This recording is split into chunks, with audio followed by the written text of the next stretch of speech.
Hey, welcome back, everybody. Hey. On again Sunday evening. Guys, is this weather awesome or what, Dan? Well, don't get all excited about it. I am You excited. know what's going to happen. Actually, this week is supposed to be, I think there's one day this week that's going to be below 32 for a high. So, other than that, it's going to be beautiful. Hey, nice shirt, by the way. You like that? Yeah. Where'd you get yours at? Well, since we didn't correspond and we ended up with the same shirts on. This is like the third time this has happened this year already. He walks in and I got my Lynn Walker game call shirt on, and Danny does a nice shirt. I look up and he's got the same one on. That's too funny. Right? Well, we're going to get some shearing done and get this out of the way here so we can get on with tonight's show. We got special guest on waiting in the wings with us, so have to get this thing ready to go. Got to get my shearing done here. That's right. You let me know when you're ready, Dan, and we will get rocking. Hopefully everybody's having a good Sunday. It's the big game. You know, we can't say that two phrase word of what kind of bowl game it is. So we don't want to get in trouble, you know. Not allowed to, according to them anyway. Yeah. We won't get into that. I really don't care one way or the other because we're going to the league shoot tonight. Shooting archery league. Well, there we are. Okay, I couldn't find the feed there for a second. what? Yeah. How can you not find us? I don't know. And I got one more to go. all right, we got people piling in the cabin tonight, ready to rock and roll. Let's see if we got any names here. What do we got here? Jacob Abrams. Hey, what's going on? Are you still? Are you doing any predator hunting up there, Jacob? Up in the area? He hunts up near me, up near Curran. Actually, we've got a poll that I am going to publish. Do you predator hunt or trap, or do you predator hunt or trap to preserve other species? So that is the question of the night. Easy for you to say, huh? It's going to kind of lead us into a couple things we're going to talk about as well. Absolutely. So, all right, people are piling in the cabin. So I tell you what, you ready, Dan? Yep, let's do it. Let's go ahead and start the show. Here we go. Stand by in 3, 2, 1. Welcome back to another episode of the Up North Journal. Everybody, host Mike Adams on a sunny Sunday afternoon, sitting in the cabin when we should be outside, but we got important things to talk about, right, Dan? Absolutely. There's nothing better than sitting in the cabin. Actually, on a sunny day, which is kind of odd because we haven't seen sun in I don't know how long. One day this year, they said, one full day of sunshine. Is that what it is? For our area here in Michigan, yes.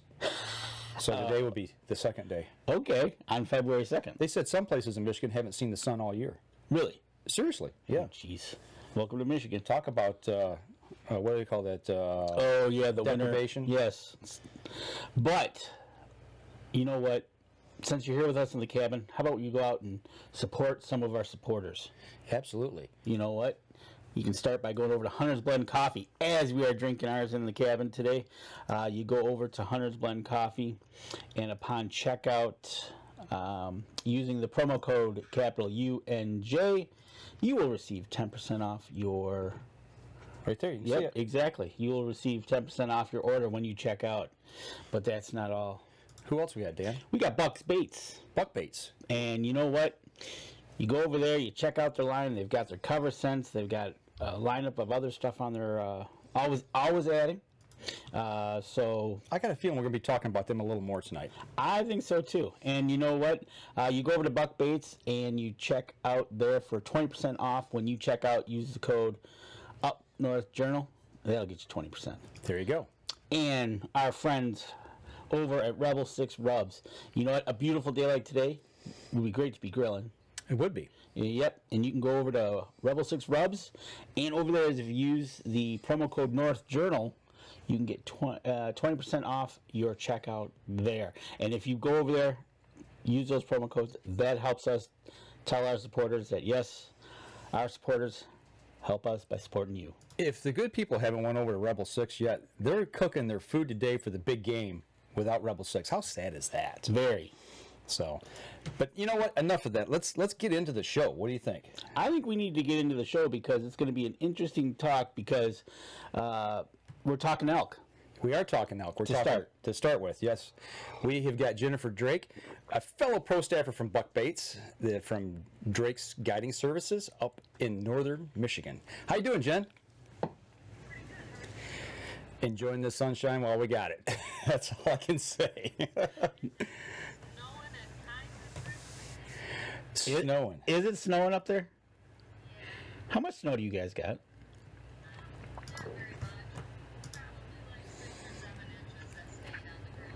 Really? Well, it is melting fast and furious here, so I like it. Well, we want to talk a little bit about elk tonight. As a lot of our listeners know, I got a chance to go on an elk hunt, and I wasn't successful, but somebody who was your hunting client. And actually, we met up, I think it was the third or fourth day into the hunt, and you actually gave me some tips. And that's kind of what we want to talk about tonight, the guiding part of it, the elk part of it, up where we were hunting at. The difference between fall hunting and the winter hunt in December. I mean, there's a lot going on there, I guess. So, I guess first of all, I'd like to know how did you get into guiding? To get all this started and everything, whether it be elk and whatever else you guide for up there. How does that happen? Well, what happened was, I've always loved hunting. I've really been fascinated with animals, the outdoors, and pretty much everything nature my entire life. When I was a young kid, my dad took me trapping and stuff with him and taught me all about animal tracks and how to find where they like to eat and where they sleep and where they're going to be crossing places and learning their patterns and stuff. And that had led into a lifetime of loving to hunt. And later on, my stepfather came along, and he taught me a lot about bird hunting and squirrel hunting and rabbit hunting. And one of my fondest memories from when I was a kid is my stepdad running through the woods, barking at the squirrels, chasing them down. her own personal squirrel dog. That's the kind of stuff you just don't ever forget. And I continued to love to hunt. And I was working at a ranch, and I had gotten hurt. And I had some other health things going on prior to that. And after I got injured and the horse fell on me, I couldn't do a lot of the work required at the ranch anymore. And my friends were talking to me, and they told me that I should just hunt for a living. And I laughed and I said, well, it's not just that easy. And they said, but you take everybody hunting, so why don't you get paid to take people hunting? And I said, well, I don't know, I've never really thought about it. And I got talking to the DNR about it, and I found out that you could do it on private land without a license, but to do it on state land, you had to be licensed. So I went ahead and applied, and ended up becoming Michigan's first female guide. Awesome! Congratulations. Thank you. And I started guiding out for deer, elk, coyote, bobcat, bear, and turkey. And I really got into that a lot. I didn't have a ton of clients right to get go, and I still don't. I don't really take on a lot. So if you're getting in with me, you gotta get in fast because I only book so many hunts. I'm a very big conservationist. I really believe in hunting for a reason, to help promote the animals in that area and best help them to have the best habitat possible. So I'm really strict about how many hunts I'll put on in certain areas and what I'll hunt in those areas. So it just makes it a little bit more fun that way, and I can kind of be educational while I'm taking people out. And I don't know, it ended up just leading into a career of it, and now that's what I do. That's all I do. Well, it just shows you, being the conservationist that you are, you're showing that you've got respect for what you do, because you just don't try to pile in as many as you can and try to grab as much as you can and just kind of overload it for the months that you do guide. You take your time and say, hold on, let's do this in an ethical way, Responsible. and responsible about it, not just Yep. being, because what happens, I'm assuming, is if something were to go wrong, you'd be in a pickle with all the other people, Yes. that you've got lined up, and it's like, uh-oh. Yep, that's exactly it. And you don't want to put up situations like that. So you want to have a good fun time, and you want everything to go just right and smooth. And you got to stay in good with the DNR, and you got to work with them well. And if you're breaking laws and not abiding the laws, then it makes it a lot harder to have a good relationship with them and be able to help them out and have them help you out when necessary. So. You know what, and that's part two of being responsible, is you're working well with the DNR, and that gives you a good repertoire with them, that whoever you're guiding for, you can bank on that and say, hey, look, the DNR like me. Credibility. And credibility, exactly. Yep. And that's awesome. That's just, when you hear about some outfitters, unfortunately, you hear about the bad ones too. Yeah, absolutely. Yes. You do, and there's the slim few that do, make it harder for those of us that follow the rules, you know what I mean?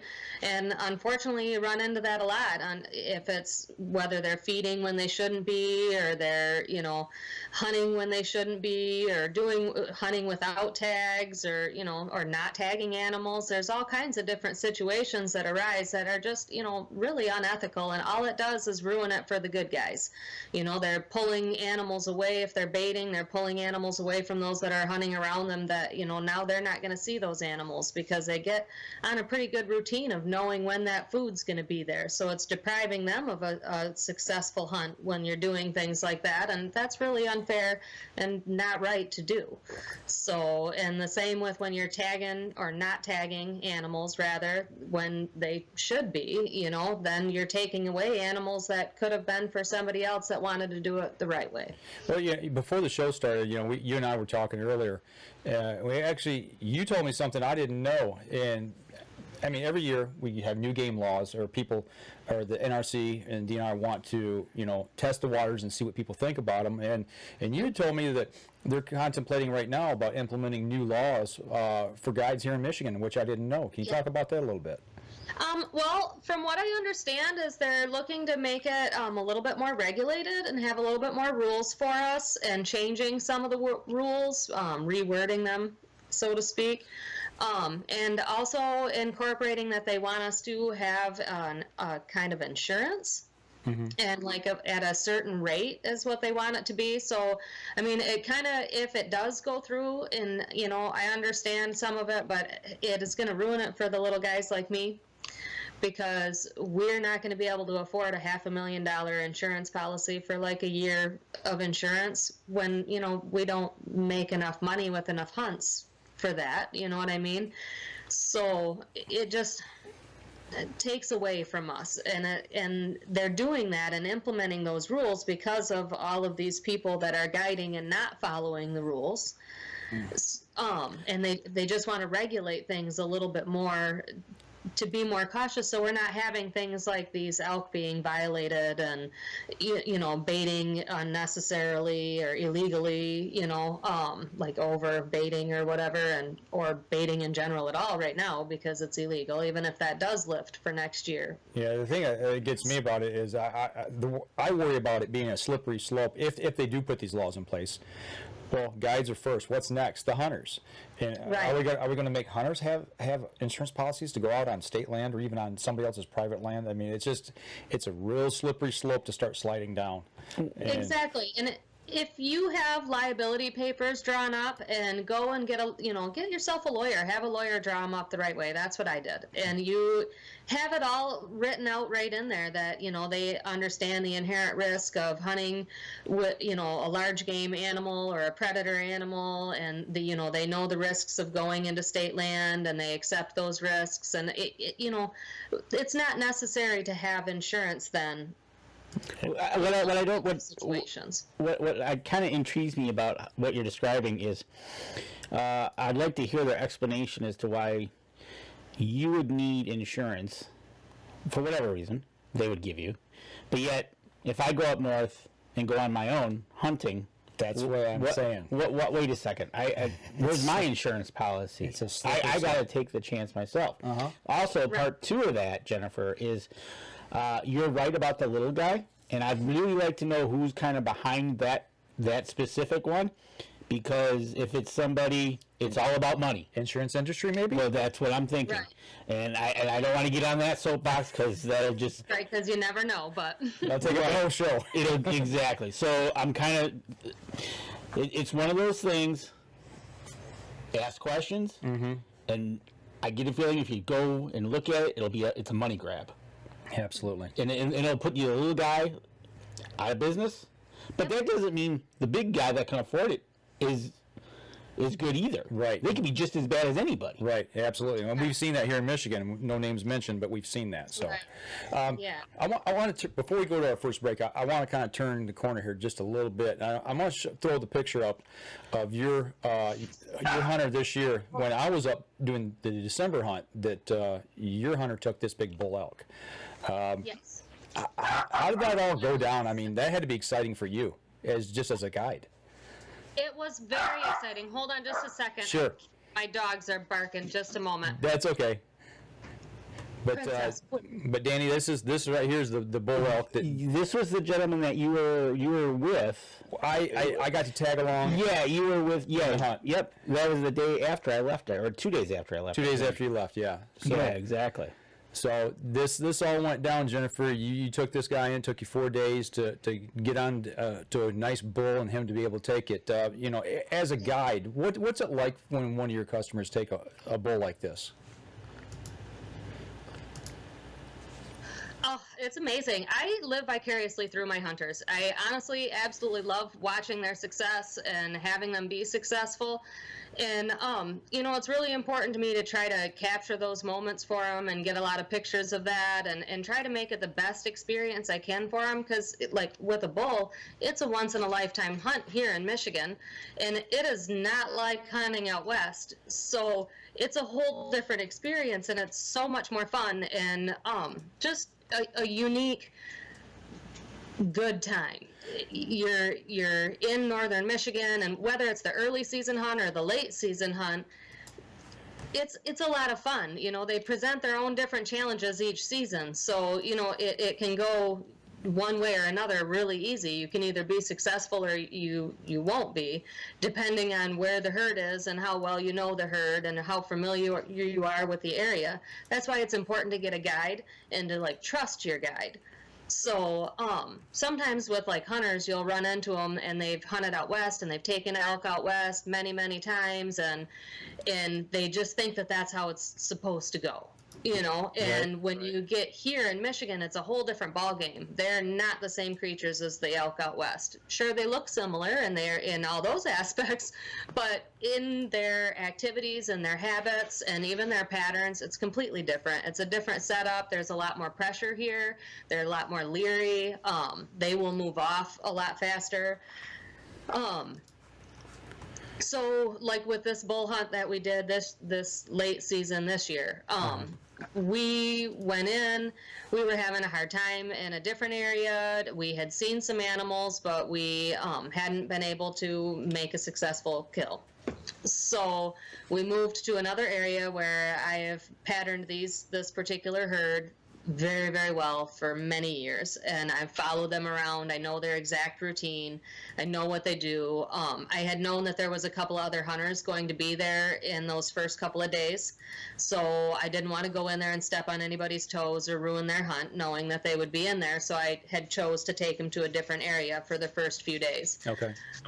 So now after they had successfully taken their tags, and they did a great job, one was a bull and one was a cow,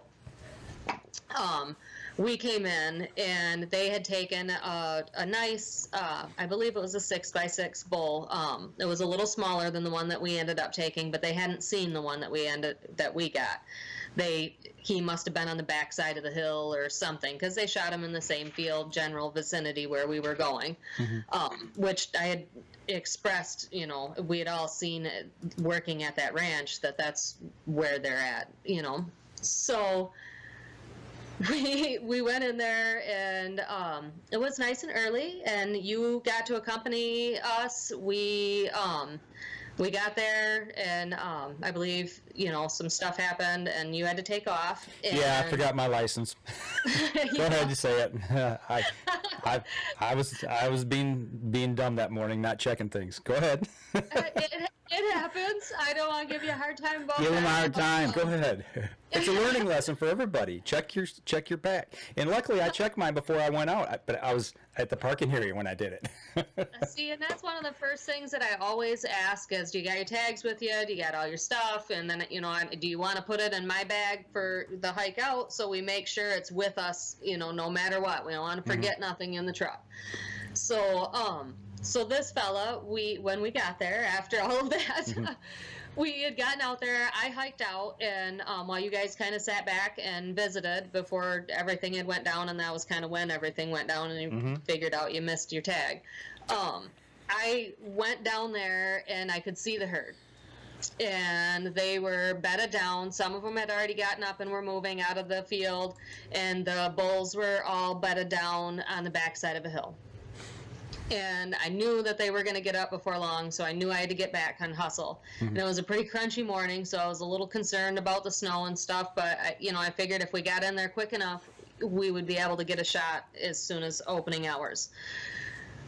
So I went back and I got everybody together, and we started walking down, and you had to leave, and you were going to come back and try to get out there with us. So we snuck our way down there and managed to sneak up on the backside of a little bit of a hill and kind of hide ourselves from them a little and be peeking over the top of it to watch them. And when they finally started getting up, then we got to pick which bull we wanted as they started to file down, because I knew that they were going to come down the field and move this certain pattern that they always do.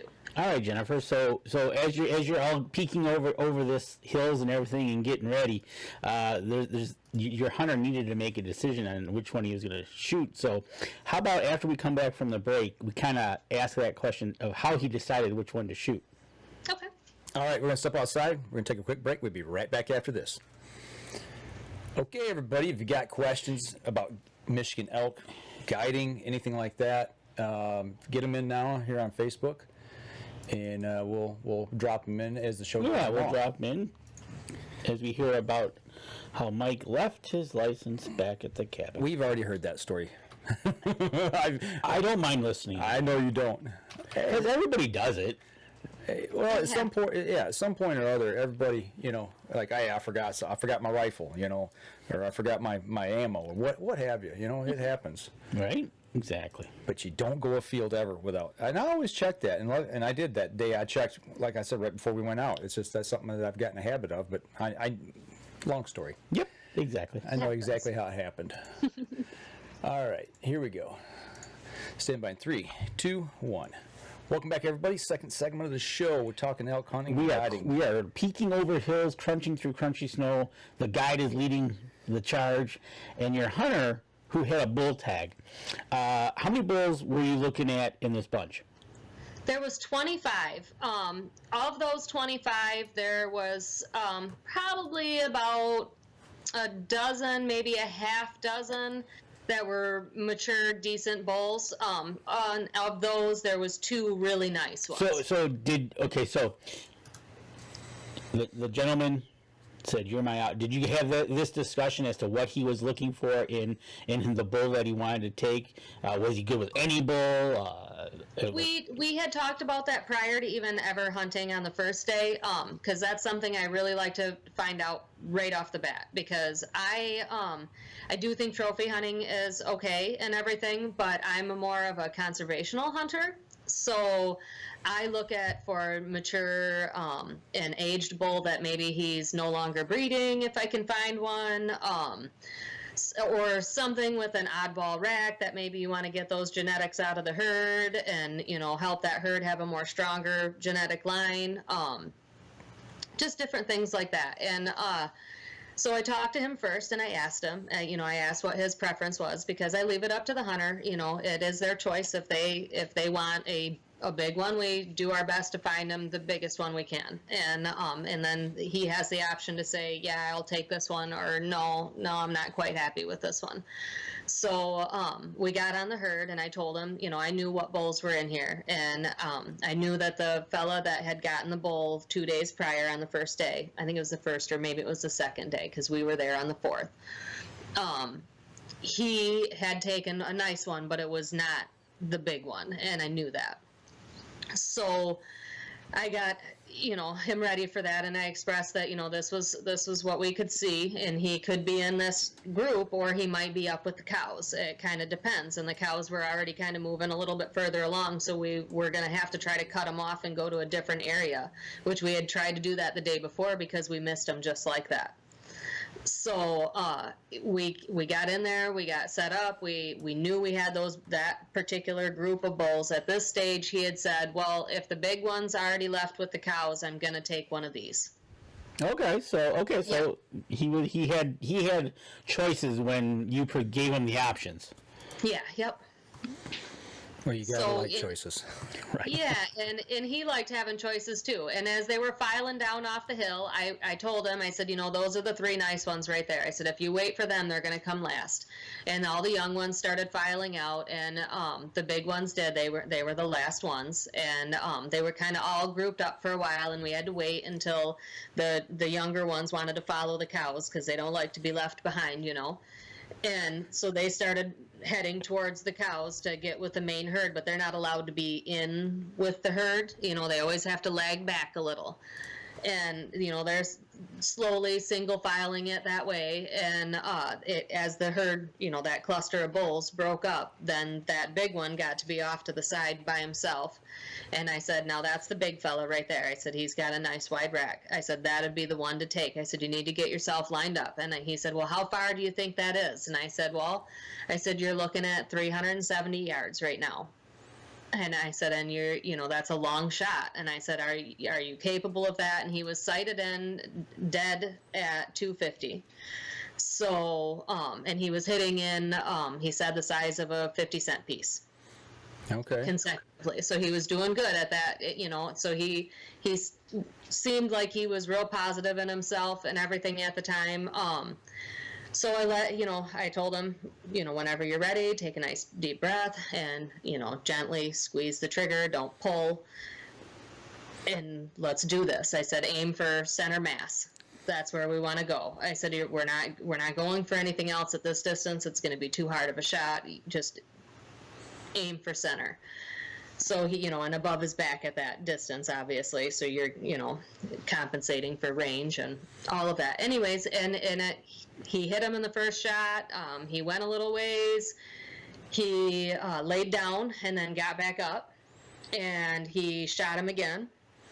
And in total, he ended up taking 4 shots because we were trying to make sure that, he wasn't just wounded and going to suffer or go someplace and be hard to find or anything like that. We wanted to make sure that it ended for him right there. And there was no other bulls in the way. They had all moved off to the side and were watching from the side. So we were able to, get a couple more shots in, and he was able to get him again. And on the final shot, I knew it was good. It was a liver shot. His back leg stretched out. That's a good indicator of a nice liver shot. And we let him wander off. I believe that you had walked up as he shot the first shot. I'm not really sure that you were at the gate somewhere in there. I stood back and watched it all unfold. I was about 400 or 500 yards from where you were all at. I walked up after he took the last shot. I watched him walk off, actually. Yeah. Into that secondary opening, and that's when you went out to check out where you had the first shot at that point. Yeah. Yep. So. And I found blood right on where we first shot him. I knew that then that we had gotten him and that he was going to die when I found that first bit of blood. And I followed his tracks over to the next spot, and I was looking around there. And to be honest, actually, then I started to question myself because I was like, oh no. And I didn't see any more blood where he had shot him the second time when his legs had drawn back like that. And I was like, oh, this isn't a good sign. And because and this is why I was confused. There was the other 2 kill sites there. Okay. So there was a lot of blood in the snow. Okay. Gotcha. And so it was hard to tell the difference between what was fresh blood and what was frozen looking fresh blood. Right. So I was struggling a little bit with that, just kind of following, trying to figure out where his tracks, because with 25 bulls and all of that mingling around, because after the first shot, he had mingled in with the herd again for a second, and then the herd had separated from him again, and that's when he had laid down and then got back up. and so there was a lot of tracks all over in that area that had crisscrossed, and so I had to be sure that I was on the right one without a blood trail. What I did end up finding was I saw he started urinating. And when they start urinating like that, and it's pretty much just free flowing out of them while they're walking, you got them in the liver, and it's a pretty good indicator that if you just give it some time, they're gonna pass. So we decided to wait for a while and give it a little bit of time, and we gave it about 45 minutes, an hour, and just kind of started following that urine trail a little bit, and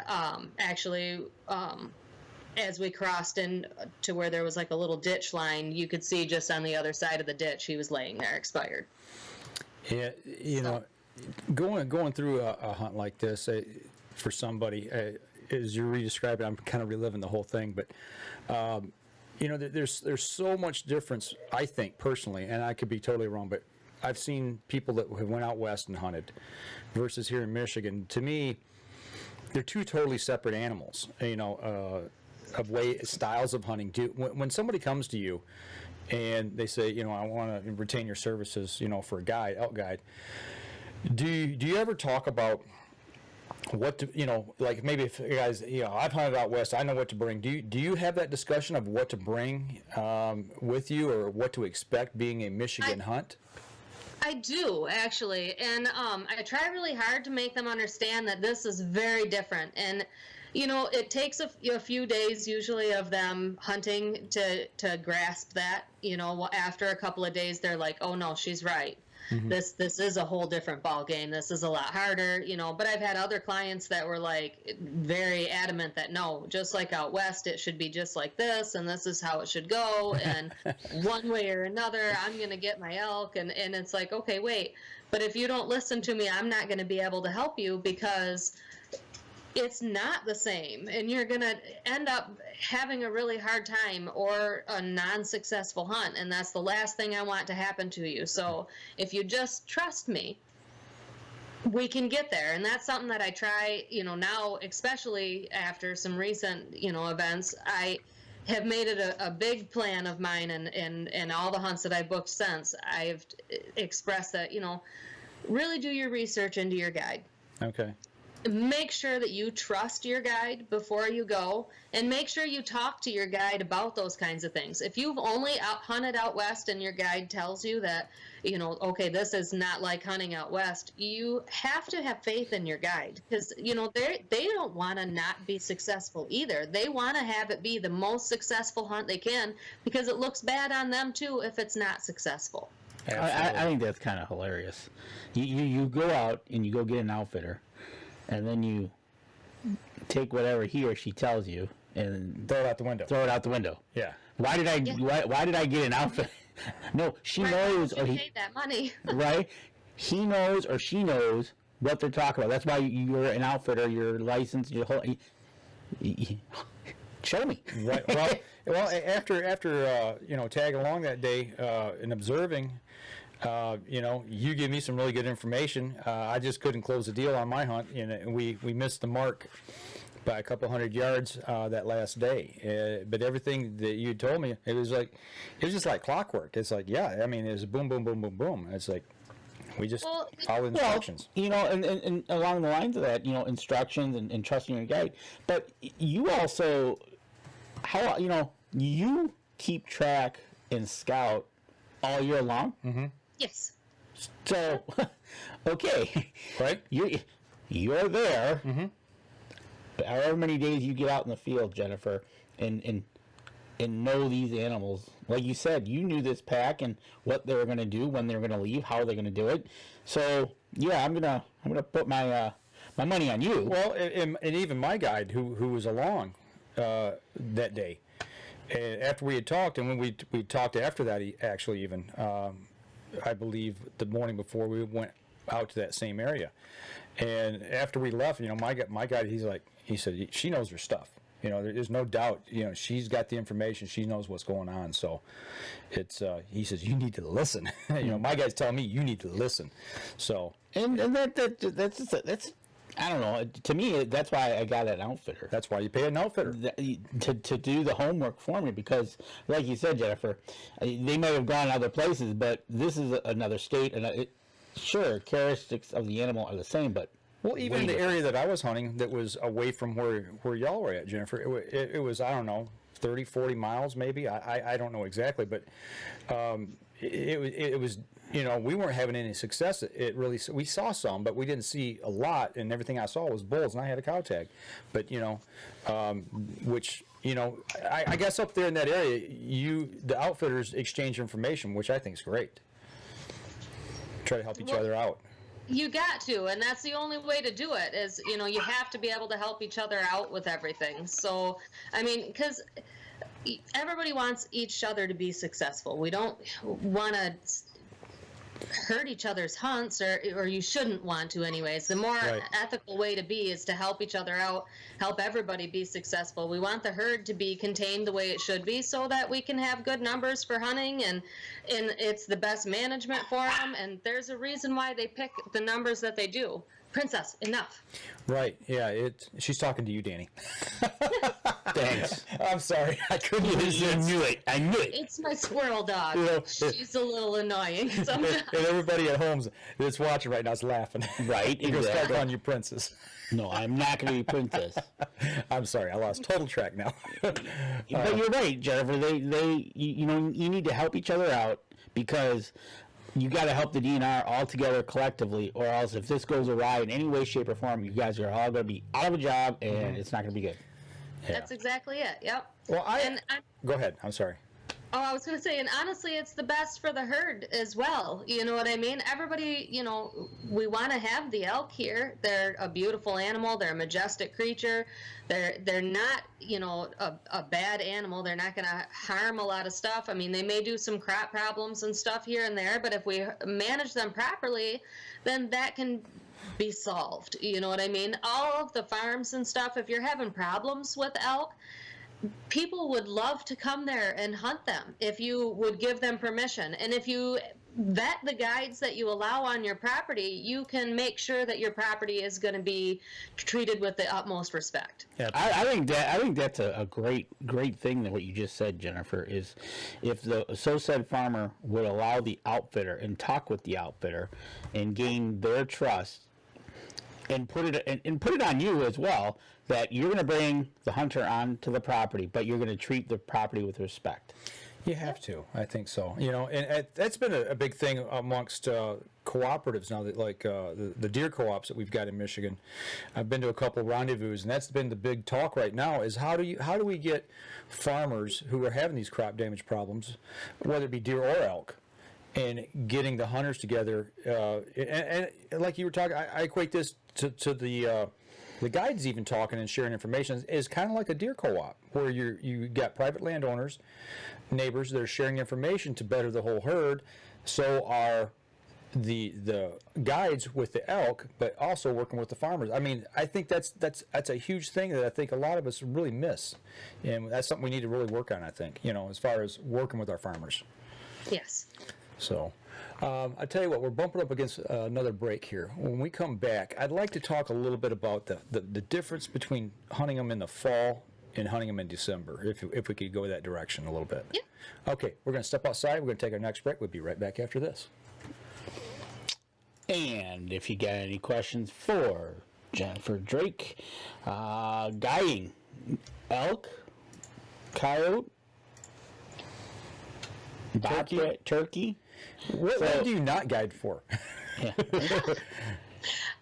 Actually, we don't guide for rabbit right now, but we're working on that. Really? And, Okay. getting the beagles going, and if they get going good, we will actually guide occasionally for some snowshoes and cottontails too. Oh, sweet. But yeah, you know, but that's down the road. We're Right. Well, see, you're thinking about your business, and you're thinking about expanding it, so you're not, because snowshoe, that goes till March. 31st? Yeah. So I think. Okay. All right. Stand by. Here we go. 3, 2, 1. Welcome back. Third segment of the show. third segment of the show. And before we went to break, talked a little bit. We've been talking a lot about elk hunt right now, but I know here in Michigan there's two different seasons. There's the September hunt, and then there's the December hunt. Obviously, both are towards the end of the year, but there's a big distinction between these two styles of hunting. Am I right? Yes, there is. The early hunt, actually, because it's like an early hunt and a late hunt. It's not necessarily just September, because there's 3 parts to the early hunt. So you get 3 different 5-day stretches of hunting in the early hunt, and one of them is usually the end of August, and then there's one in the first part of September and one towards the end of September. Okay. Now, with that time of the year, I mean, obviously there's snow on the ground in December usually. What's the big distinction between the two different times? It is hot, hot, hot for the August one, and the animals are primarily nocturnal. You'll see them sometimes in the daytime, but it's usually early in the morning or just before dark, or up under the pines in the shade where they can get away from all of that heat. And they're trying to avoid the sun as much as possible. They're a really large body animal with a big, thick fur coat. They don't want to be hot and miserable like that. It burns up a lot of energy to do that, So they try to, bed down for those periods of time as much as they can and get up and move in the cooler temperatures in the dark. So that definitely makes it a lot more hard. There's a lot of foliage, so seeing them in the woods is a lot harder. Okay. And they can disappear in those saplings and stuff real easy, and that's where you're going to find them a lot of that time of the year, because they're munching the tops, getting ready for winter and stuff.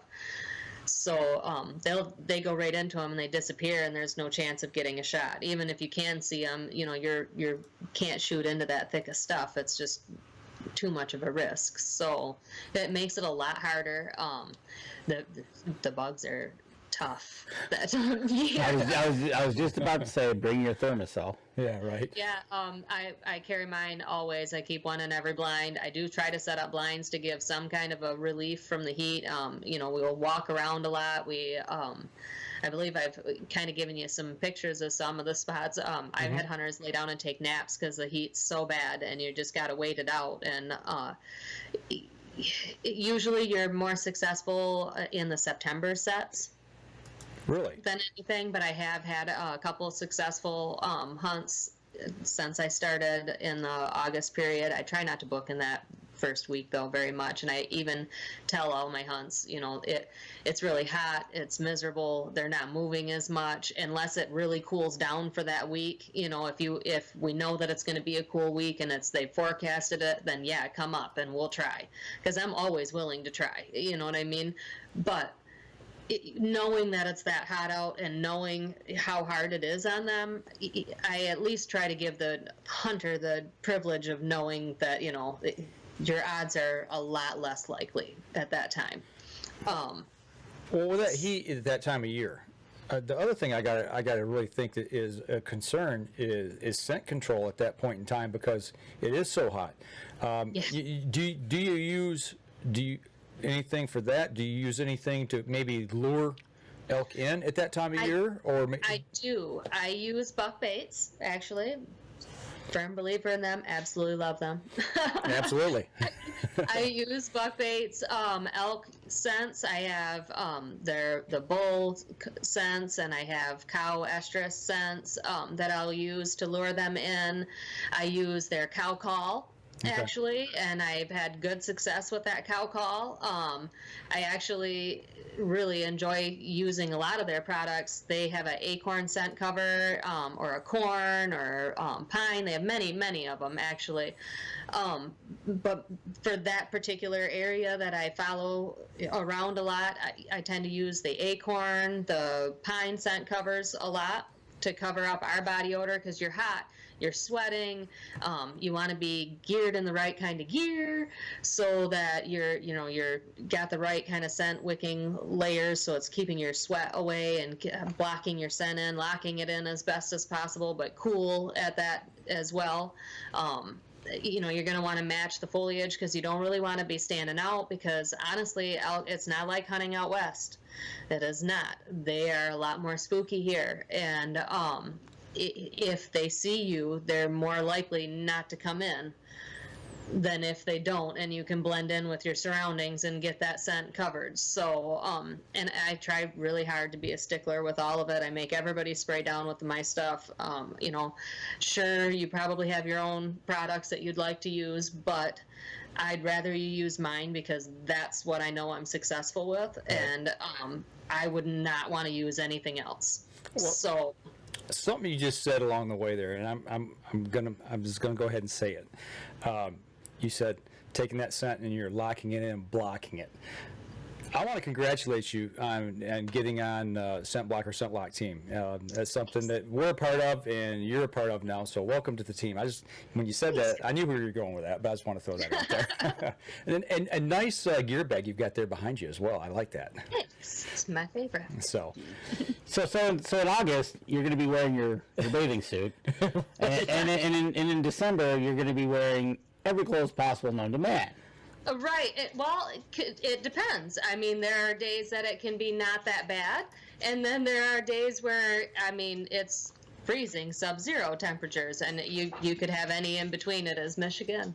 So, I mean, I've had to go either way. I've had December hunts where there wasn't even snow on the ground, and I've had December hunts where it was well over knee deep. And we had a December hunt this year one day when it was 9 below. Yes, and it was very, very cold, and it was a very hard sit, and sitting out in the open on those hunts is very hard. You have to be prepared for that. You got to get yourself ready. You need, to be in shape, at least some, because hunting for elk, the likeliness of having to hike is pretty high. You just mentioned something. You got to be in shape. Dan, everybody's going to get tired of me talking about this, but Danny and I, we've been on this kick of getting in shape for these hunts and really working at it. Do you do anything to stay in shape, or does your daily activities keep you going for when it comes hunting season?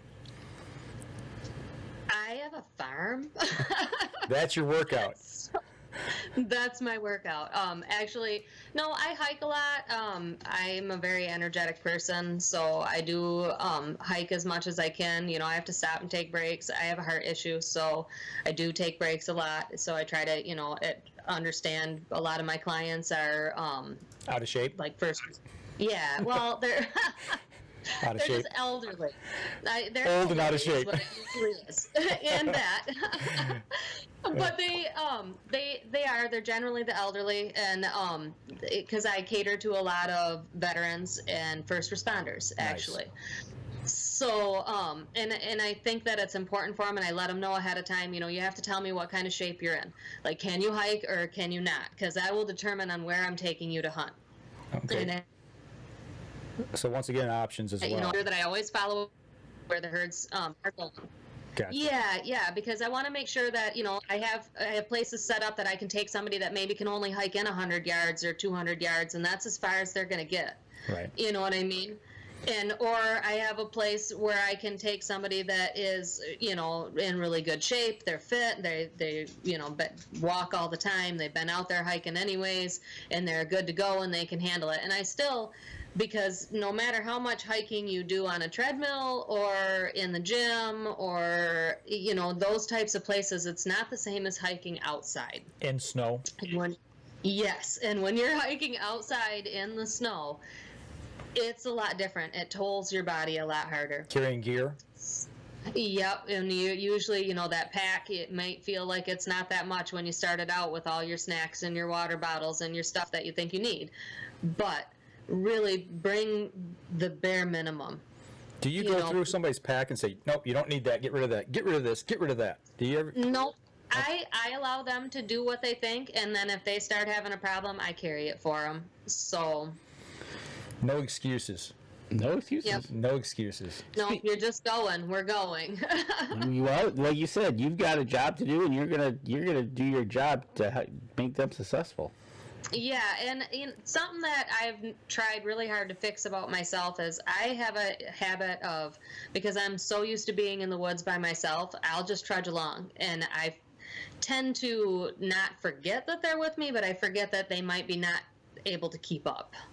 So I have to slow myself down and pace myself at their pace.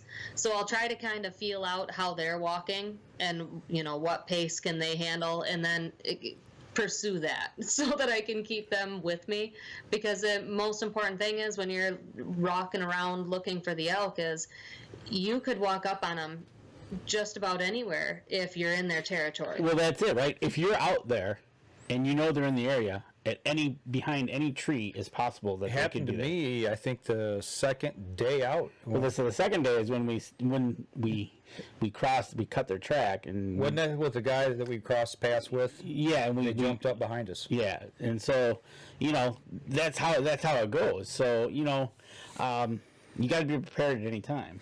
I'll tell you what, I want to save what little bit of time we got left for the next segment. I want to get into the predator hunting, because you've been doing quite a bit of that here lately, right?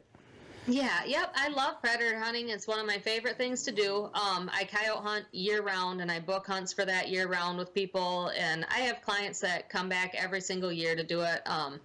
And we just have a great time. I use calls or we use dogs. We'll do right. both. So let's get to our break, and we'll come back. And I got one more question for you from our audience. So how about we take a break? Okay, all right. We'll step outside, take our next break. We'll be right back after this. All right. All right, last segment of the show. Let me save this one off here. If you've got any questions for Jennifer, let me hear them so I can get them to her. All right. That one's saved. Here we go. Stand by. In 3, 2, and 1.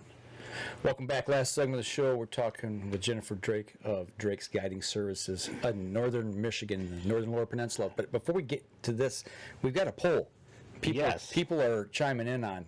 The poll today was, do you predator hunt or trap to preserve other species? 63% of the people say yes, they do. That's awesome. That is really cool. I didn't think it'd be that high. 13% said they'd never have, and 25% say no, but they'd like to try sometime. Right, exactly. And I know a person that could get them involved in that. Exactly, if they want to do predator hunting. But one of the questions I have for you is, do you guide for bear as well? Yes. Yep.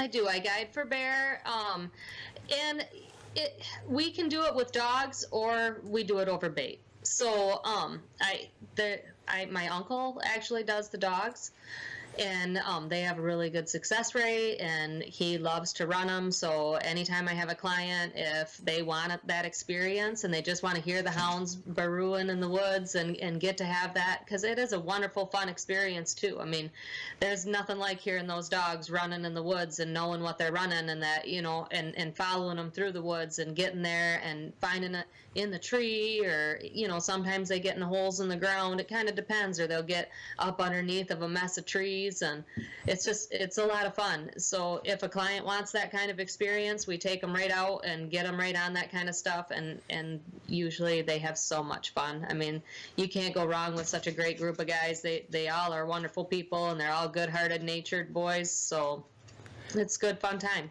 Well, talking about running dogs, I've got a video here that you sent to us of running dogs on cats, on bobcat. Talk a little bit about the predator hunting. I mean, we transitioned, out of fall hunting season, out of the late hunting season, for deer and elk, and now we're into. If you're not an ice fisherman, well, even if you are an ice fisherman, you're not doing it downstate. But if you're not doing it upstate, this is another great way to get out. Yes, yep, it's a lot of fun. So coyote hunting, you can do it, pretty much any time of the day, but the best times are either early morning, just before dark, or in the middle of the night. Running calls. So, running with dogs, you can run them anytime during the day. But if you're running calls, doing it, I have so much fun doing it at night. I'll try to time it perfect so that it's, a nice full moon night if I don't have the night scope. When I get to use the night scope, I don't have to worry about the moonlight so much, but we have a blast. We run the calls and try to call them in to, whatever area we know that there's a lot of them in, so we can help the deer population and the elk maybe in that area, and, some of the small game, because, our snowshoes are just coming back and doing really good, so we want to get as many of them predators out of those areas as possible. Yeah, what do you have a bigger problem with cats or dogs in that area for predators? We have more coyotes up here than cats, but we do have plenty of cats up here too. So I mean, there's no shortage of the cats at all. They're a lot of fun. They don't get real big down here, but you can get them at a decent size sometimes. I mean, I've pulled out a nice one last year. It's in getting mounted now, and but usually the bigger ones are up in the UP. Okay, so why is that compared to up there versus down here? Why are they bigger up there? Just more to eat? I think it's not necessarily more to eat, as they need to be bigger up there. Survival? Survival, yeah. Gotcha. So, there's more snow, it's harder terrain, it's, you know what I mean? So they need to be bigger to be able to get around up there, and they don't need to be as big down here. Yeah, I got a picture up of the one that the big one you just took here recently. You said that thing was 35.8 pounds? 35.8 pounds, yep. That is just incredible. Big kitty. It's Yeah. well here's a picture right here. Your son's with you. That cat stretched out. I mean, Yeah, obviously you're holding it up a little bit over your head, but that thing is almost as tall as you are. Yeah, yep, it was pretty close. It was from the tip of the toes to the tip of the paws where it was hanging. If you would have put it like right next to me, it was like 6 inches shy of being just as tall as I am. But I'm pretty short, so 5'2". That's a big cat. It is a big cat. That is incredible. Do you do a lot of guiding for this? I mean, is this something that's becoming more popular or no? It has in the last couple years. It's gotten a lot more popular. I do a lot of guiding for the coyote hunting more so than the cat hunting, but I've definitely had a lot more inquiries about the cat hunting in the last couple years, and it's my favorite. It is, okay. It's a lot more of a challenge. How so? I mean, what's the biggest challenge in it? They are a lot more leery and sneaky than like coyotes or anything else that you're hunting out there. They will sneak in and you won't even see them sometimes. They're so crafty at coming in and getting downwind of you and finding you long before you'll ever see them. They have great vision. They're great noses, great ears. I mean, they're on top predator for sure. So, it just makes it a lot harder, definitely. So you see it as more of a challenge, is what it is. Yep. Well, now you take somebody out on this. Can you take groups of people out on a cat hunt? I mean, what would you be comfortable with? Like, say Danny and I, or maybe 3 people. Where is that comfort zone for people maybe wanting to do a group style hunt for cats or for coyotes? So if we're just running calls, I prefer to do it, just me and one other person, maybe 2 max. Just for the simple fact that it's a lot harder to block everybody's scent down and keep everybody still enough. Makes sense. Yeah, it does. Makes complete sense. Yeah, because a lot of the times when you're cat hunting, you're not sitting in a blind. Yeah, I mean, occasionally if you've got an area where, you can leave a blind year round and it never moves and they'll eventually get used to it, then yes, you have a situation where you can sit in a blind. That usually happens only on private land hunts. But for state land, putting in a pop-up blind, that cat isn't going to come there.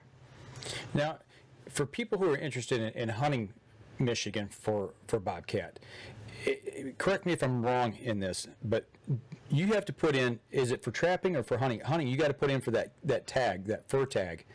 Yep, you have to get a fur bearer's license, and then you have to request the bobcat tag, and there's no charge for the bobcat tag. It's just the charge for the fur bearer's license.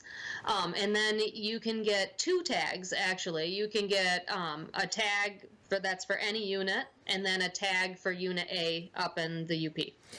So if you're going to do this, you need to make sure it's not like you can say, okay, I'm going to request that you take me out for a bobcat hunt, and then I'm going to buy my license when I get there.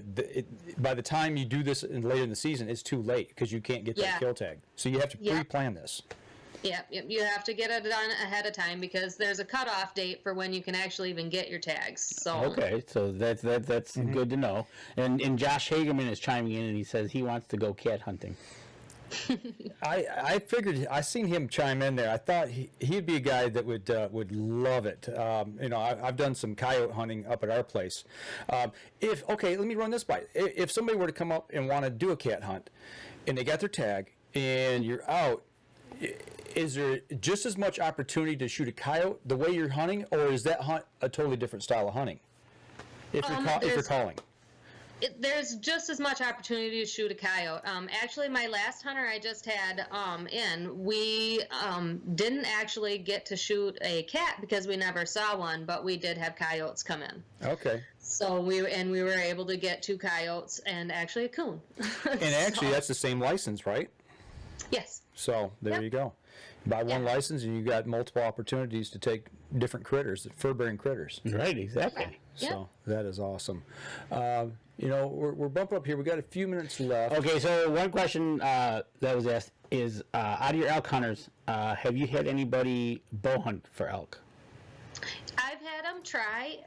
No, I haven't had anybody actually take one with a bow yet. But I did have a fella that was what his goal was. But it was the early hunt, and it's so hard, and there's just really nocturnal at that time that he ended up giving up and took her. And I think I actually sent you a picture of him with his cow. He took her with his rifle. So. Oh, okay. So he tried, wasn't successful, so he went to his backup of using a rifle. She wouldn't come close enough, so he ended up just picking up his rifle and doing it with the rifle instead. Because my biggest thing I tell my hunters is, if you want to try with the bow, that's fine, but bring a rifle. Yeah, to me, it's like, once again, Michigan versus out west. We see all these videos and people that go out west, and they do take them with bows. But yep. I just don't think it's comparing apples to apples. I think it's way different. It's a completely different set of hunting.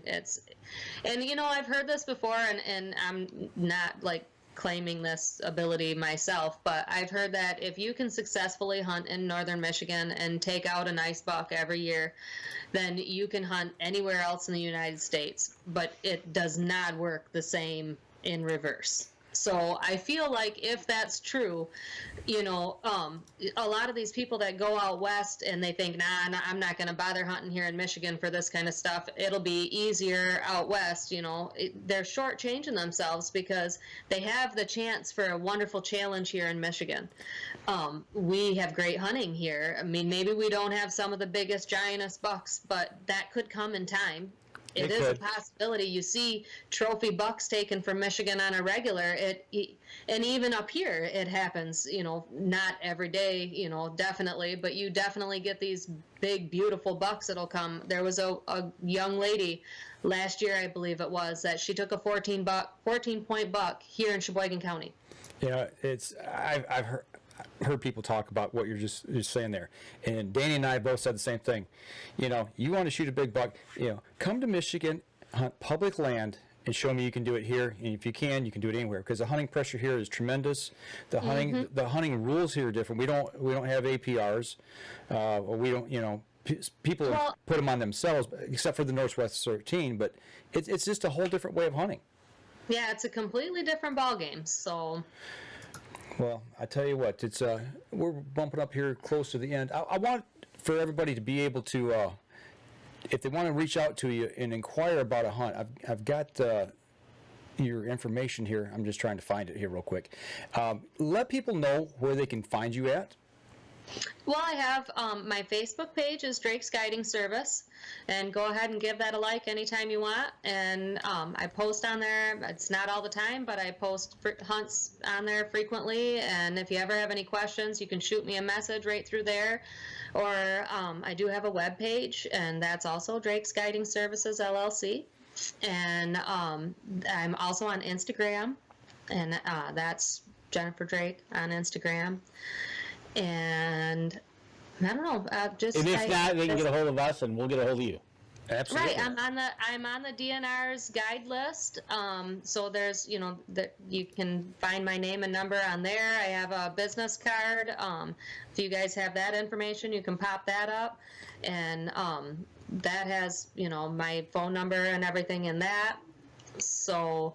And yep, just reach out to me, send me a message, and let me know. I'm usually pretty good about getting back to you as quickly as I can. And, I'll let you know whatever days I have available, and we can work with you. And something I try to do is I stick with my hunters until we're successful.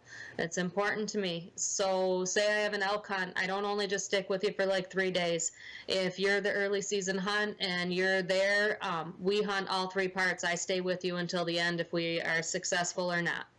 There you go. So I'm not going to leave you hanging or make you have to go find somebody else. I will work my butt off to get you that animal. Yeah, Michigan's first female hunting guide, congrats on that alone. I mean, that speaks volumes to me. It's just something you don't see here in Michigan. I mean, we're encouraging women to get into the outdoors, but you're not only in it, man. You're living it. You're working it. It's just, to me, it's amazing. I love it, and I think so many more women should get out there and do this. Women have a tendency to be a little bit more observant. So I'll give you that. Yes.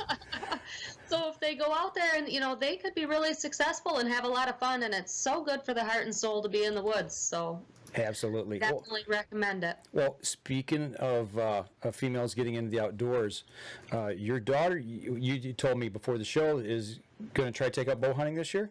Yes, she's very excited about it. So we got her first bow. She got her a nice youth bow, and gonna try it out and see what happens. She is bound and determined that her next deer has to be by bow. There you go. She doesn't want to do it with a crossbow, and she's already taken a nice 5-point with her rifle.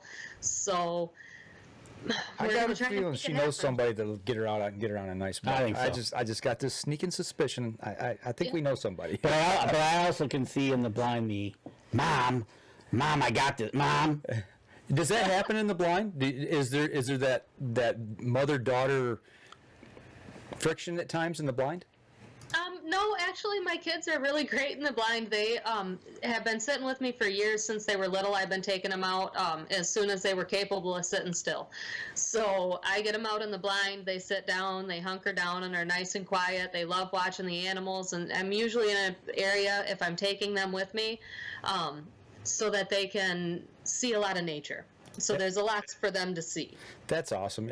Kids, I think that's what they're missing today. There's so many kids that they're stuck on their phones all the time, or their iPad or their computer. I mean, and we love technology. I mean, we're using it to actually broadcast today, But the point is, you need that separation, that time, and to get in the outdoors. I mean, and hats off to you for taking the kids out and and working the way you do in the outdoors. It's incredible to have good people like yourself sharing it with other people. And that's the one thing I've noticed is that you share it with everybody.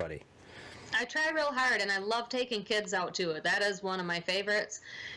They're so fun because they get so excited and they're so thrilled with the moment. And even like teenage kids, I took a young fellow kind of under my wing a little bit, and he's a good kid, and he ended up going off to the military. But we got him his first buck up here, and he had so much fun hunting and doing all of that, and he just really had a great time. So, and to me, that is the best part, is giving them that experience in a really good, morally ethical hunt, and trying to teach them the conservation side of it, and how to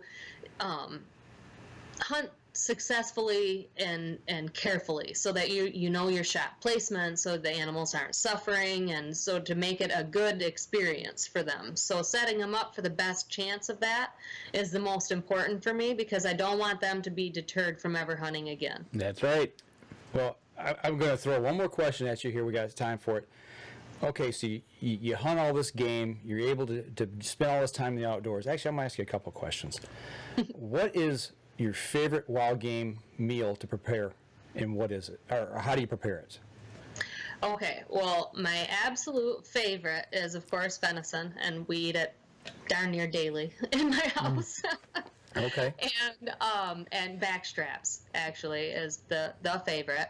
And my favorite way to cook it is, I love cooking, so I'm kind of a bit of a good chef.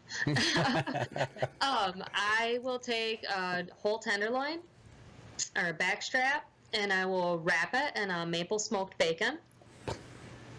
And I take that and I glaze that with a homemade maple syrup. Wow. Homemade And- maple syrup. Yeah, because Michigan's great for its maple syrup, you know. Right on. So, and I'll take that and I drizzle the maple syrup over it and I sear it in a pan so it kind of caramelizes that flavor into it and kind of crispies up the bacon a little bit. Okay. And then I will bake that in the oven or throw it out on the grill. If I can get it out on the grill, I much prefer it out on the grill that way. And then just nice low temperatures, slow cook it like that until it's done. And then after that, I'd like to, season up some taters with it and, whatever side for it. The kids usually let me know which one they want. So Okay, so it's on the grill. Charcoal Yep. or gas? charcoal. No gas for me. I knew it. I knew it. Okay, so now that Danny and I are over here salivating because we're so hungry now, last question we'll let you go is, you're taking out whoever. You're taking Danny and I out on a predator hunt, and we're cutting across country. We're in the Pigeon River area. We're hiking. We're cutting a trail. Yep. What snack do you have in your backpack? What snack do I keep in my backpack? Yeah, for you. Me, actually, I don't snack. Interesting. I don't. I try not to, because as a girl, it's a lot harder to go to the bathroom in the woods than it is for a boy. Gotcha. Fair enough. Fair enough. So I try to keep that as light as possible, but actually, usually when I'm wandering around in the woods, I forage from the woods. If it's in the summertime early hunts, I eat apples off the trees, berries, leeks, different things. I'll snack while I'm in the woods and munch on that stuff. I generally, once in a blue moon, I'll carry some kind of jerky with me. Okay. Interesting. Just for a little Pretty extra cool. protein or whatever. So Blueberries up there are awesome in the summer. yeah, and raspberries and blackberries. There's always some kind of fruit to eat up here in the early hunts, and in the you got lots of stuff to munch on. So Very cool. Well, I tell you what, we're going to let you go here. We're going to wrap up the show, but hang on with us here. Once we get done, we'll talk to you briefly. But for everybody that's on the podcast, come back over to the live stream and check it out later this week. We're on YouTube as well, and if you would, share it across your social media. It helps us, and in turn, it helps people who help us. And if you like the show, share it with. And I tell you what, if you're looking for a hunt, doesn't matter what kind of hunt. Obviously, she guides for everything. Get a hold of Jennifer. We'll have her information. If you can't find it, get a hold of us and we'll get it to you. So that'll do it for us on the podcast, folks, this week. We'll see you again next week. For those of you on the live stream, if you got a question, you better get it in now because we're fixing to go shoot archery That's here in just right. a minute. So see, Jennifer, it wasn't that bad. We took it easy on you. See? yeah, no, it was nice. Thanks, guys. Yeah, Thanks for having me. it's great to be able to work with somebody. Buck Bates. We work together, and now we're going to be working together on the scent blocker, and our side as well. So that's awesome. That's Yep. right. So, all right, I think we're good. One quick second here, and After we'll you be save. done. Yep, you gotta save it first. So I tell you what, everybody, we're going to go ahead and we're going Yep. to sign off. Jennifer, hang on one quick second, and Yep. we'll chat. So that'll do it for us this week. We'll begin next week, 3 o'clock Sunday. Y'all take care.